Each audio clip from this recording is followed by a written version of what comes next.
makuru wani labuma wani Chiba television I love it sa Project 5 Production Game. Chiba some jangler bari papa ni no merwa ne mosa tiri tangu ndichipomerwa mamepo wache ndichitumirwa malunda kundiuna ndichikurirwa asi ruvengo negodu pavanhu apachisina rudo ndoda kuvabonesa vari vanoponesa nezizvatukwanisa kusorana kutukana kana kuvengana amuchange matadzirana mugorikirirana saka mari vanondiva pedyo asi tinongoniva paupenyu kuti mwari auye padhuze zvakawanda ndivabvunze ndo vanokwanisa kuti ivo vandivudze chinongoniva paupenyu kuti mwari auye padhuze zvakawanda ndivabvunze zvinondinetsa zvese vandivudze raiva dziva ranga zambuku ndavaude chibaba ndazwana chimuku asi chakanaka kuteerera mashoko sango nditi ndirimboko aiwa twaishoko ndichitaura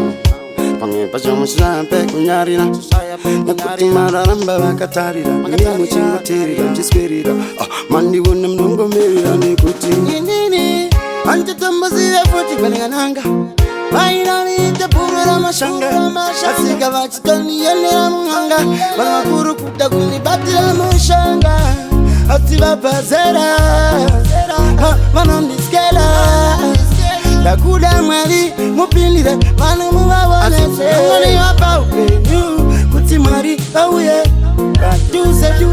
zvakawanda ndivabvunze ndo vanokwanisa kuti ivo vandivudze chinongoniva paupenyu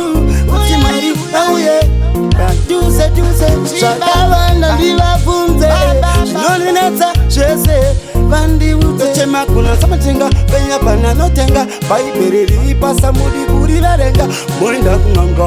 muchanopenga ndokamuchauna ndichachikonge mapanga vanhu mune vumwe takatanganyika kupfuura mwari ndivo vakasika nyika dai upenyu maikwanise kukanika